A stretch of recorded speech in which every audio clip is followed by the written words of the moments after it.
Hello and welcome back to my channel. Welcome for the first time if you are new. My name is Kendyll Hillegas. I am an artist and commercial illustrator.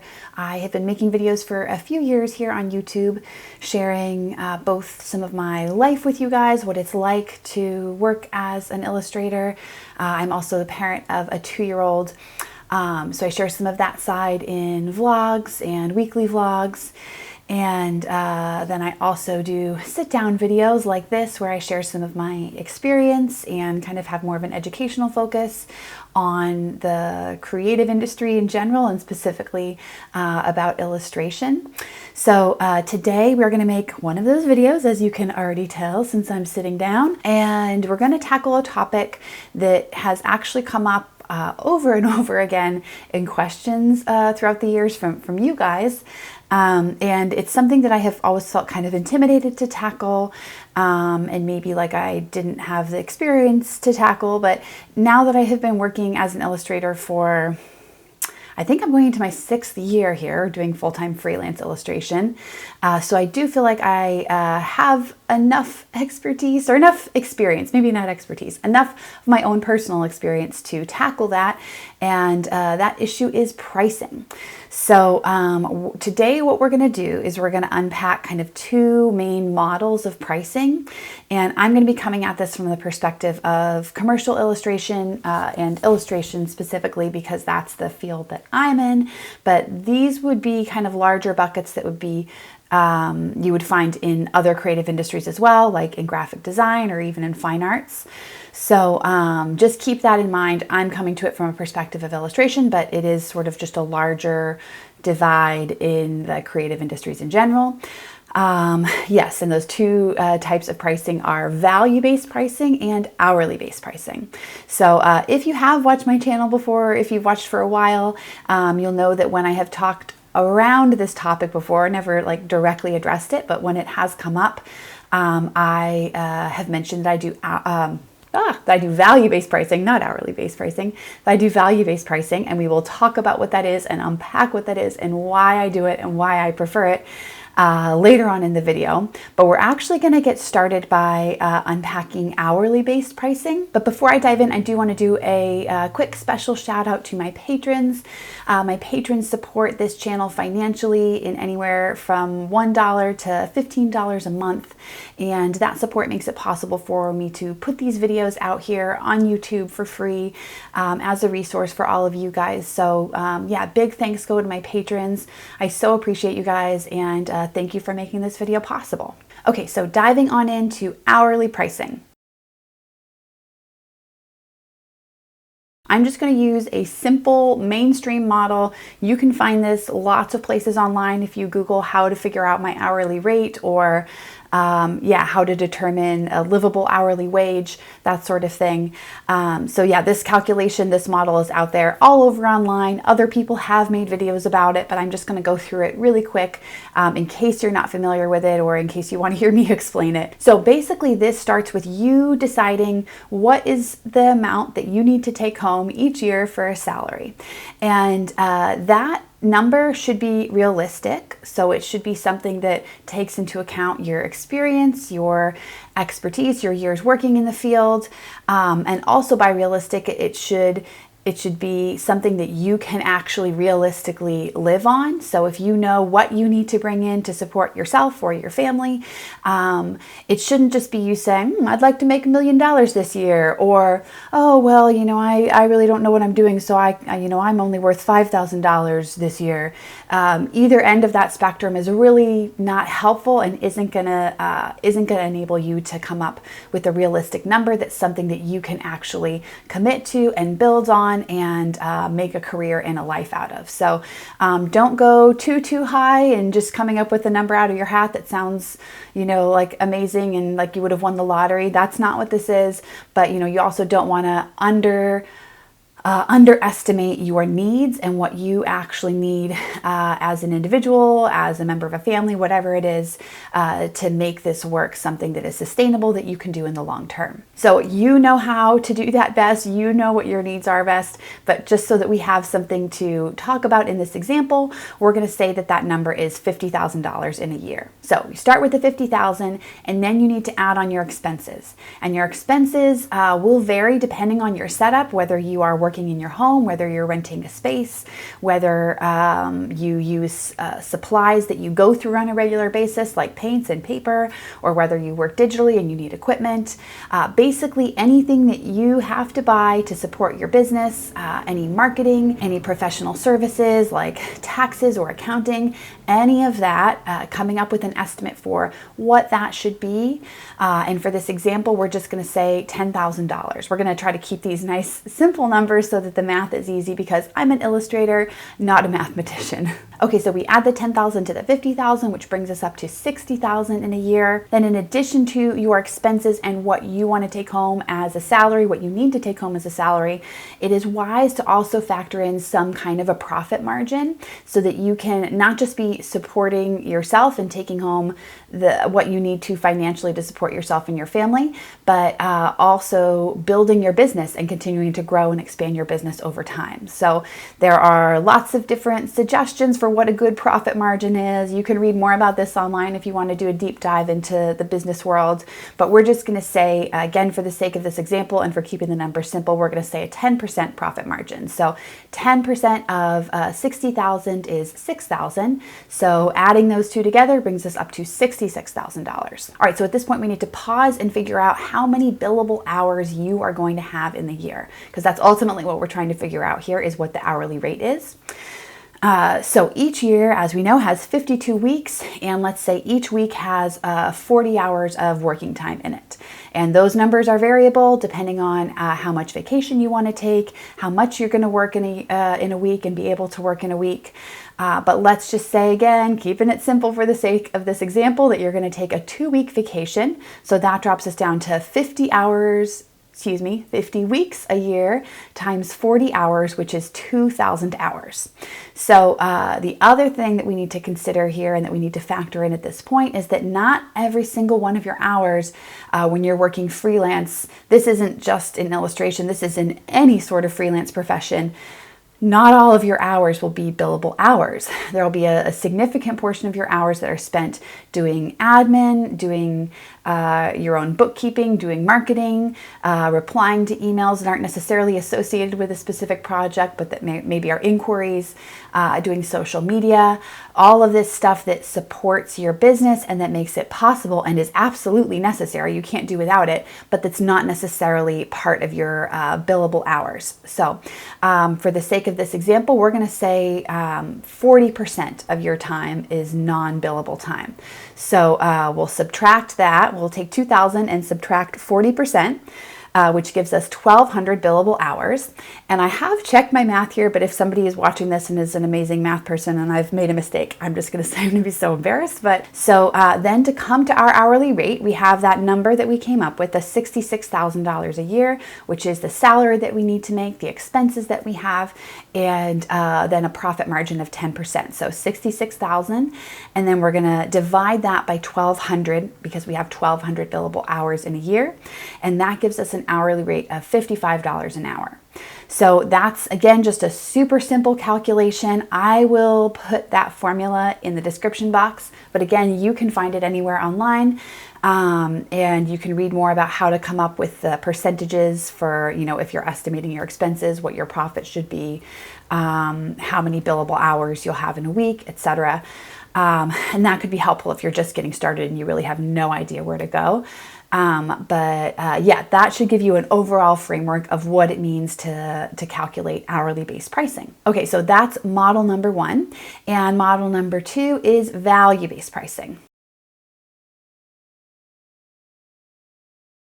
So value-based pricing means that you calculate the rate that you charge for your work per project based on how it will be used by the client. So in other words, the client pays you for the amount of value they're going to get out of that work. And that's done rather than hourly based pricing. Many professional artists, myself included, and creative professional organizations like the Graphic Artists Guild advocate for this model of pricing over hourly based pricing. And there are several reasons for that. Number one, it gives the client a clear single number. So when the client comes to you for a quote, rather than you saying, well, this is my hourly rate and I'm estimating it will take me 10 to 20 hours to finish, you give the client one single number for what that project is going to cost, which makes it easier for the client to know whether they can afford it, whether they need to adjust their expectations. And it also ensures that clients aren't paying for more than they need.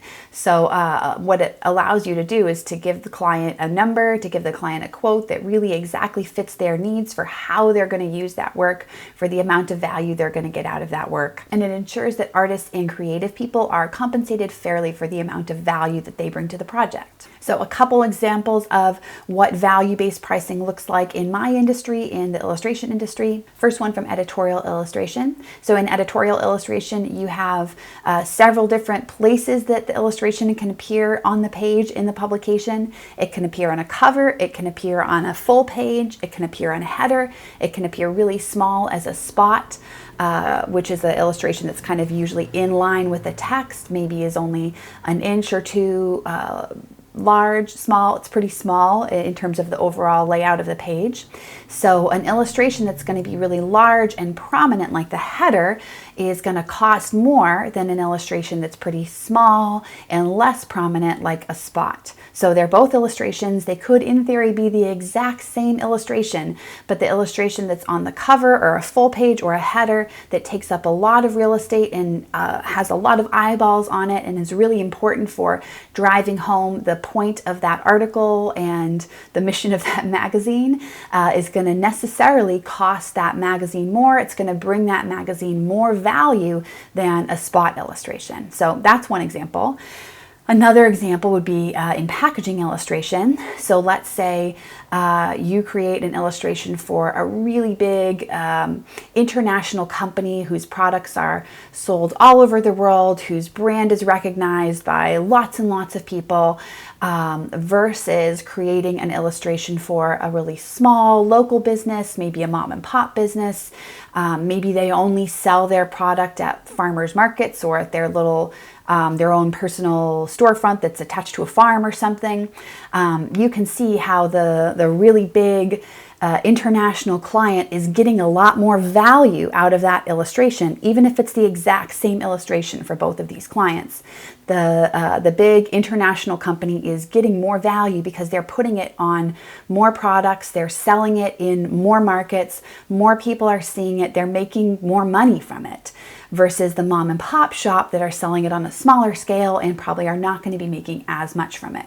So you can guess again, the big international company, they should pay more than the mom and pop shop should, even if it's the exact same illustration. So another way to say it is the more prominent the work, the more prominent the illustration or the design, the more prominent it is on the product, whether it's clothing, a magazine, packaging, homewares, whatever it is, and the more widely distributed that product is, so whether it's local, regional, national, international, the more value the client is getting from it, so the work will cost more. So in this model, the value-based pricing calculation should take into account your investment and the client's needs. So for your investment, that's the complexity of the work, the expertise that you have, the amount of time that it's going to take you to make the work. And as far as the client's needs go, that's kind of determined by, at least for the way that I do it, it's determined by 5 main factors that help make clear the amount of value the client is going to get from that work. So those factors are number 1, the industry. So what field of work will this illustration be used in?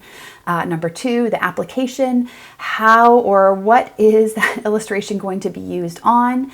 The prominence, so how visible, how important, how many eyeballs are going to be on that illustration. Then the quantity and the distribution. So how many of the product will be made? Is this product going to be used by mom and pop who are printing it on, maybe 100 jam jars a year? Or is it going to be made by a big company that's printing it on hundreds of thousands of jam jars a year? And then where will the product be sold? Again, back to that local versus national versus international question. And then last of all, the time. So how long does the client need to or want to use the illustration for? So, for example, if it's for a magazine, they usually want somewhere between 6 months to a year to be able to use that illustration, versus if it's for packaging, they often want the rights indefinitely. So they want the rights for, all time, which will limit the other uses that you as an illustrator can have for that illustration. So to help make this process more efficient and consistent and to save myself some stress, I use a resource called the Graphic Artists Guild Handbook for Pricing and Ethical Guidelines. I've talked about it a ton on this channel, and it's just a really useful resource. It's a book that has pricing tables that are organized by industry, and those tables take into account how the work is typically used in that industry, the typical usage rights required, usually the size or the distribution. All of these factors that we have talked about are considered in the making of these pricing tables. So of course, any project, any quote that comes in, you're still going to have to tailor it to the specific client based on all of these things, based on these 5 factors, because every project is unique in that way. But just having a starting point, having a rough price range that takes into account these different factors will give you a point to launch off of to hopefully have more accurate, more industry standard pricing that you present to your clients. And having that starting point is just so helpful. It made such a big difference for me. I went the first couple years of my career without having that resource, and I was kind of guessing and doing research online and trying to figure things out. And then for $30, I bought the book a few years ago, and it still is like maybe not the best $30 that I ever spent, but it's certainly up there in the top 10.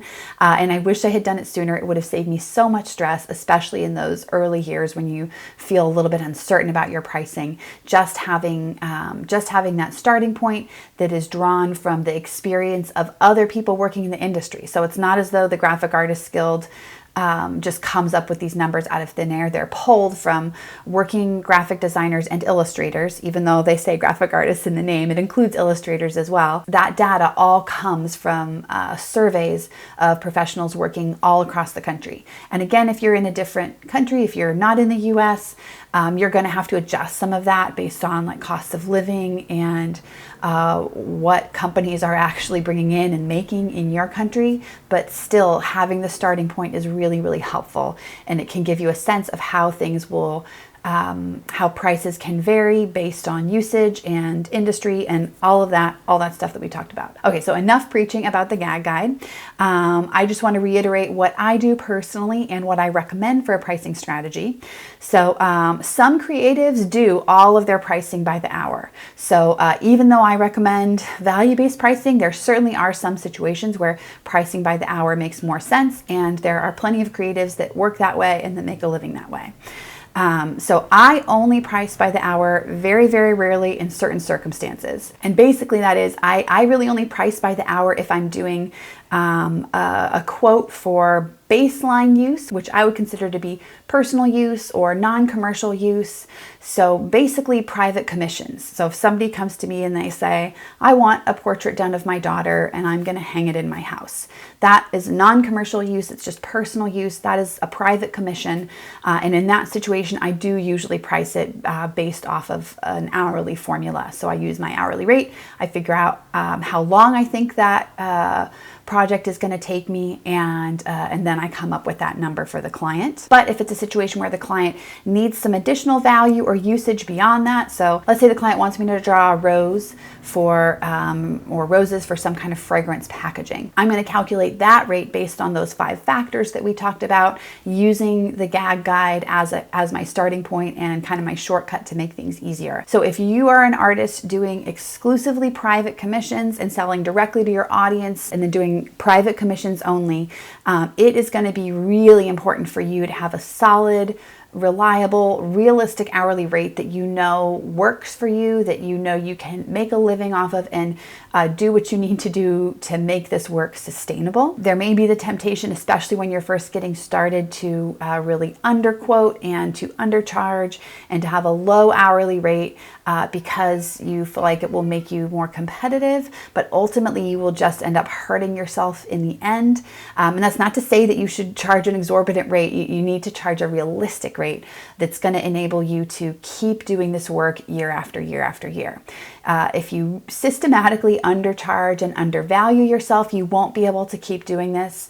You'll either have burnout, or you will just very practically not be able to make a living at it. And if you can't make a living at it, then you can't keep offering this to people, and your creativity will go unused that way. So it's really, it may feel a little bit scary to charge a realistic rate to clients, but you're actually doing them a favor, because you're ensuring that you, as a creative person, as a creative resource, will continue to be available for them. And if you're like me, on the other hand, and you do 90 to 95% of your work, of your business, in commercial applications, in commercial illustration, or if you ultimately want to get there, if you're doing some private stuff right now, but you want to move towards the commercial world, then I would strongly recommend that you work off of a value-based pricing system like I do. One little caveat there is that you do still need to have a realistic hourly rate, because for most of these projects that I do, I will quote the client the number that's based off of their uses, the value that they're going to get out of that work. But should the project expand or increase in scope, so say you're doing a packaging illustration, this rose fragrance packaging illustration that we just mentioned, and the client needs to add in some extra revisions, or they make some unforeseen changes, you need to have a way to account for that extra labor. So even if you're doing primarily value-based pricing like I do, you still need to be able to disclose an hourly rate to the client at the beginning when you're in that negotiation process, so that they know what it will cost if the work does go beyond the scope of what you initially quoted.